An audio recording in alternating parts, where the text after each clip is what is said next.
ग्राम कोटवार के विरुद्ध रिपोर्ट दर्ज करने एसडीओपी और थाना प्रभारी को सौंपा ज्ञापन। बीना, गुरुवार को थाना परिसर में सैकड़ों लोग एकत्रित हो गए और मांग करने लगे कि ग्राम बुखारा के कोटवार सुरेश राय व इनके पुत्रों के द्वारा ग्राम में अवैध शराब की बिक्री करना व ग्राम में आए दिन गाली गलोच और ग्राम वासियों से विवाद उत्पन्न करते हैं और जुआ खिलाते हैं तथा कल इनके द्वारा मंगल पिता गोरेलाल, दंगल पिता गोरेलाल, शिवम पिता परसराम, रवि पिता राकेश के घर जाकर तलवारों से हमला किया और गाली गलोच एवं जान से मारने का प्रयास किया। ग्राम कोटवार व अपने पुत्रों सहित मंगल पर तलवार से वार किया जिससे उसके कान के पास तलवार की चोट और घुटने पर चोट आई एवं तभी ग्राम वासियों के द्वारा उनकी जान बचाई गई। समस्त ग्रामवासियों ने ग्राम बुखारा के कोटवार व उसके पुत्रों के विरुद्ध रिपोर्ट दर्ज करने की मांग की। इस दौरान बीना विधायक निर्मला सप्रे भी थाना परिसर में पहुंच गई और ग्राम वासियों के साथ थाना प्रभारी बीएस ठाकुर से आरोपियों पर कार्रवाई करने की बात कही। इसके साथ ही उन्होंने 3 दिन में कार्रवाई न होने पर क्षेत्र में अवैध शराब बिक्री को लेकर विधानसभा में प्रश्न लगाने की बात कही।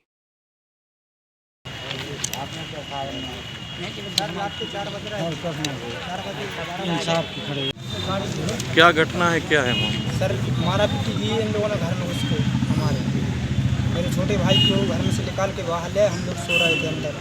कौन से गांव की? बुखारा गांव के सर। हम किसने की मारपीट? 4-5 लोग पकड़े थे सर, तलवार मारपीट किसने की है? मारपीट आकाश राय, मिथुन राय, सुरेश राय, चंदू राय और रोहित राय, छोटू राय और रंजित राय और बादल राय।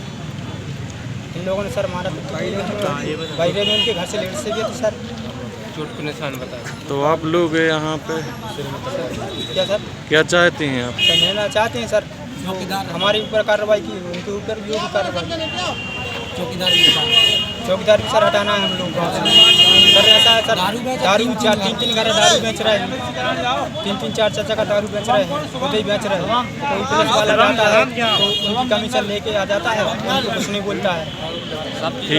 मेरा जब से मैं चुनाव जीती 2003 तारीख के बाद, और मैंने जब ग्रामीण क्षेत्रों में मेरा जाना हुआ, इंदर भाई साहब थे और बहुत सारे कांग्रेस के कार्यकर्ता थे, तो मैंने खुद आंखों से देखा कि यदि हम दोपहर में भी जाते हैं और दिन के दोपहर के 2 बजते हैं तो वहाँ बहुत से लोग ड्रिंक करें या दारू पिए मिलते हैं।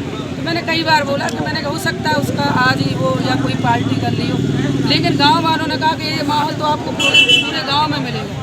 लगातार मैंने उसको वॉच किया, जहाँ भी मैं जाती थी लगातार मुझे रात में हो दिन में हो लोग शराब पिए मिलते थे। और महिलाओं की एक ही कंप्लेंट थी कि दीदी आप इन लोगों को दारू बंद, बेचने वालों को बंद करवाइए, क्योंकि अवैध रूप से जिस तरह से दारू बिक रही है इससे हमारा रहना मुश्किल हो गया। महिलाएं इतनी ज़्यादा परेशान हैं, सारी की सारी पुरुष अपनी कमाई का पूरा हिस्सा दारू को खरीदने में खर्च कर देते हैं। कई बार बहुत परेशान हो, इसके लिए मैंने टीआई भरत से वो बात की टीआई साहब से। मैंने कहा सर इस तरफ बहुत ग्रामीण क्षेत्रों में और शहर से ही मुझे कंप्लेन आ रही थी, तो मैंने कहा इन लोगों को आप तुरंत एक्शन लीजिए। महिलाएं पुरुष सभी परेशान हैं, जो नहीं पीता वो सब परेशान है, क्योंकि दारू पीने से लोगों का लड़ाई झगड़े भी ज़्यादा होते हैं। तो कहने लगा ठीक है मैडम मैं करता हूँ। 2-3 दिन हुआ, फिर मैंने उनको याद दिया, मैंने सर आपने क्या किया? कल बस आज ही करवा रहा हूँ, हमारे पास स्टाफ नहीं है। तो मैंने कहा सर आप कहीं से भी फोर्स करवाइए, लेकिन आप यहाँ पर इन लोगों पर नकील कसनी ज़रूरी है। 2-3 दिन बाद जब हमें लगा कि ये मेरी बात को गंभीरता से नहीं ले रहे, तब मैंने एसडीओपी सुमन साहब से बोला।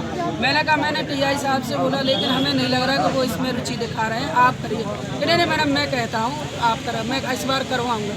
उनका भी मैंने वही रवैया देखा जिस तरह से टीआई का था वैसे ही एसपी का, वो एसडीओपी का। फिर मैंने एसपी के लिए फ़ोन लगाया, मैंने कहा सर यहाँ पर मैं टीआई और एसडीओपी से बोल सकी, अब आपकी बारी है, क्योंकि मैं चाहती हूँ मैं सीढ़ी वाइज से चलूँ और मैं अब आपसे बोलूँगी। उनका था कि मैं अभी यहाँ से फोर्स बुलाकर और तुरंत ही कार्रवाई करवाऊँगा अवैध रूप से बेचने वालों पर। लेकिन मैं देख रही आप वर्तमान स्थिति में देख रहे कम से कम 1000 और 1500 लोग हैं जो यहाँ पर पूरे के पूरे जो कि लड़ाई झगड़ा होते हैं, परेशान होते हैं, आज थाने का घेराव करने आए थे। जैसे ही मुझे सूचना मिली मैं तुरंत आई, इन लोगों ने मुझे बुलाया। मैंने यहाँ पर आईजी से बात की, क्योंकि मैं भी नहीं चाह रही थी कि धरना प्रदर्शन जैसी चीज़ें हों, लेकिन जब अधिकारी काम नहीं करेंगे तो बड़े अधिकारी के लिए हमें जाना ही पड़ेगा। तो मैंने आईजी से बोला, मैंने कि ये वर्तमान में स्थितियां हैं, टीआई, एसडीओपी और एसपी इसके बाद भी अगर काम नहीं हुआ तो मेरे लिए विधानसभा स्वतंत्र है। मैं नहीं चाहती कि ऐसा कोई वातावरण बने कि जिसमें आप लोगों पर भी कोई नकेल कसी जाए।